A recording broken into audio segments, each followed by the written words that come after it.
Hey, welcome to The Explainer. Today we're diving into something that is, well, it's about as human as it gets. We're going to explore the anatomy of a cry, not just as a science, but as an emotional journey we all take. Okay, so let's just start with this beautiful idea from the poet Özdemir Asaf. Forgetting sibling is crying. What does that even mean? It kind of suggests that tears aren't just about sadness, right? They're about processing something, about refusing to let it be forgotten. And that second part, in the lap of thought, crying is always a child. It points to how raw and honest tears are. So that's our jumping off point. Right. So where does a cry even begin? I mean, long before a single tear actually falls, there's this buildup, isn't there? An internal pressure that you can almost feel. We're going to call it the gathering storm. You know the feeling. It almost always starts like this strange, tightening sensation, and not that just appears out of nowhere. And what's weird is it has a very specific spot, right? It's not in your head. It's this physical weight that just settles right there, in that channel between your heart and your throat. It's like all the things you haven't said just decide to camp out there. And that's the thing. That knot, it creates a literal blockage. You try to speak, you try to explain what's wrong, but the words just get stuck. They can't get out. And that's your final warning shot, right? The pressure is at its absolute limit. And this is exactly what's going on. Think about it. Crying isn't a failure. It's not a bug. It's a feature. It's this incredible built-in release valve, a safety mechanism.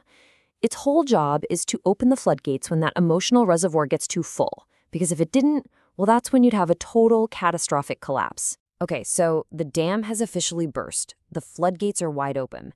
Now we get to the main event, the actual physical act of crying. But, and this is a funny question, is there a right way to do it? Like, is there a user manual for something so primal? Well, believe it or not, the writer Julio Cortázar gave it a shot with these, let's call them instructions. And you gotta love step 2. Think of a duck covered in ants. I mean, come on. It's so absurd, it perfectly shows you how ridiculous it is to even try and put rules on something that is, by its very nature, about losing all control. And 4, average crying time 3 minutes.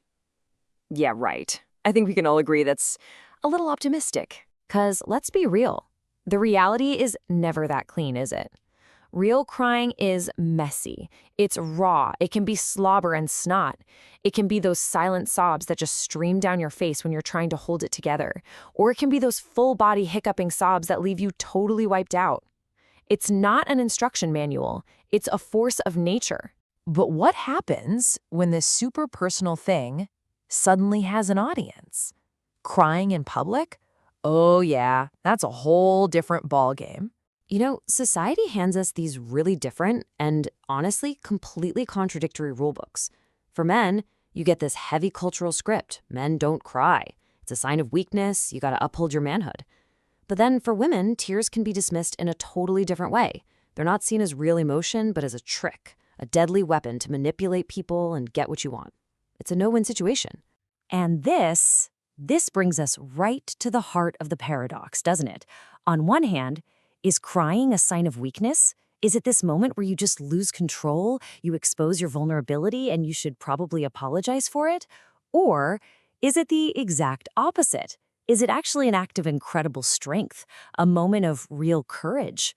Proof, as one of our sources so beautifully puts it, that you still have something in your life that's valuable enough to cry for. So whether you see it as weakness or strength, after those floodgates close and the tears finally stop, something pretty amazing happens. You enter what we'll call the calm after the storm.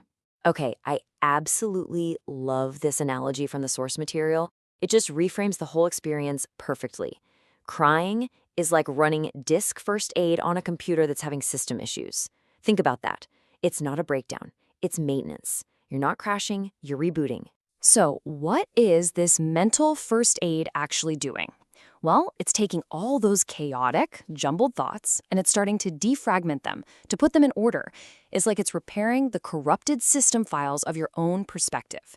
It's clearing out all the emotional bugs and errors. And ultimately, it's rebooting your entire psyche for a fresh start.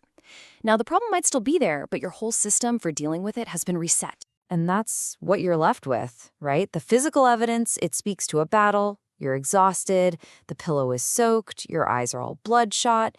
But the emotional feeling, it's just this profound sense of release. That weight is just gone. The heart feels lighter.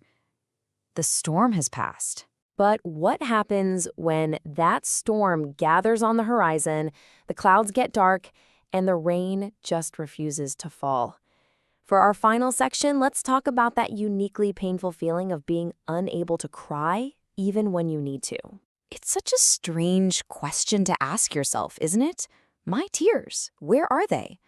The feeling is there, that pressure is immense, but that release valve we talked about, it feels stuck. And you're just left wondering, where did they go? Why can't I access them? And then this question comes up, and it really gets to a deep-seated fear. Am I just growing up? Is this what happens? Do you just stop crying when you become an adult? It's this worry that in building up all our defenses against the world, we might have accidentally locked ourselves out of this really fundamental, almost childlike release, that we might grow out of our own humanity. This just captures that feeling perfectly. It's a sense of blockage, of all those emotions turning inward instead of outward. It's like being a great big body of water with no outlet, no river to the sea. It's not about a lack of feeling at all. It's the terrifying feeling of drowning in it. And that's where we'll end, with this incredibly powerful and provocative thought. If you could cry, you could understand. Wow, it suggests that tears are so much more than just a symptom of an emotion. Maybe they're a form of perception, a pathway to something deeper. And it leaves us with this final, really fascinating question to chew on. What if crying isn't just about feeling, but about understanding? Thanks for joining me on The Explainer.